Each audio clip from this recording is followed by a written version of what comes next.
ப்ளவுஸோட back part எப்படி அடிக்கிறதுன்னு இந்த வீடியோவில் பார்த்துக்கலாம். இப்போது மெயின் கிளாத்தை சரி பாதியாக மடித்து இப்படி ஒரு கட் மார்க் போட்டுக்கலாம். அதே மாதிரி ஷோல்ட்ரு பக்கம் கரெக்டாக வச்சு இங்கேயும் ஒரு கட் மார்க் போட்டுக்கிறோம். இதே மாதிரியே இது நல்ல பக்கம் இப்படி நேராக வச்சுக்கணும். வச்சுட்டு இதே மாதிரியே லைனிங் கிளாத்தை கட் மார்க்கு அதே மாதிரியே பண்ணிக்கணும். சரி பாதி அளவை கட் மார்க் போட்டு 2 கட் மார்க்கு ஒரே மாதிரி வச்சு நாம் தையல் கூட்ட அளவில் அப்படியே அரைஞ்ச அளவு தையல் ஒட்டிக்கணும்.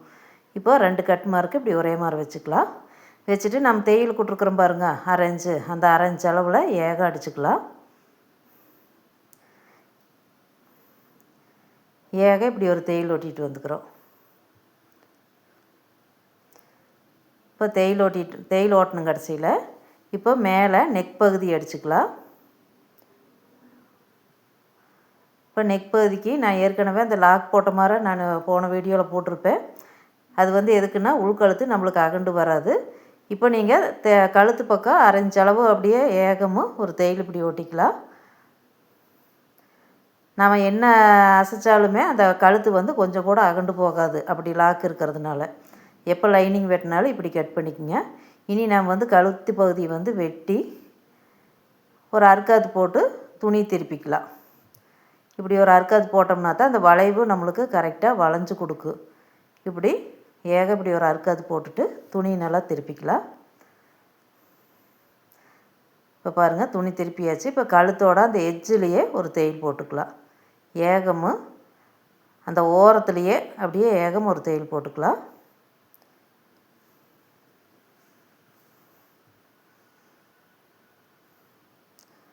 அப்படியே ஓரத்துலேயே தையல் போட்டு அதே மாதிரி கீழேயும் பார்டர் பக்கமும் அந்த ஓரத்தில் தையல் போட்டுக்கலாம். இப்போ கழுத்து பகுதி அடித்தாச்சு. இப்போ பார்டர் பக்கம் கீழே இப்படி ஒரு தையல் போட்டுட்டு இனி லைனிங்கையும் மெயின் கிளாத்தையும் ரெண்டையும் ஒன்றா வச்சு தையல் போட்டுக்கலாம். லைனிங்கு மெயின் கிளாத்து இப்படி ஒரே மாதிரி அடிச்சுட்டு நம்ம பிசுறுகளை அதுக்கப்புறம் வெட்டிக்கணும்.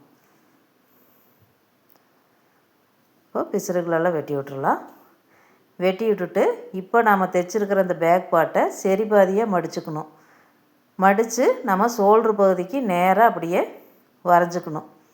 இப்போது சரி பாதியை இப்படி மடிச்சுட்டு ஷோல்ட்ரு பகுதியில் பாதி அளவுக்கு இப்படி குறிச்சிட்டு 4 இன்ச் அளவு 2 பக்கமும் இப்படி மார்க் பண்ணிவிட்டு டாட் பிடிச்சிக்கலாம். பேக் சைடு டாட் பிடிச்சிக்கலாம். இவ்வளோதாங்க, பேக் பார்ட்டு தைச்சாச்சு. இப்போ கழுத்து பகுதிக்கு இப்படி லேஸ் வச்சுக்கலாம். வீடியோ பிடிச்சிருந்தா மறக்காத சப்ஸ்கிரைப் பண்ணுங்கள், கமெண்ட் பண்ணுங்கள். நன்றி, வணக்கம்.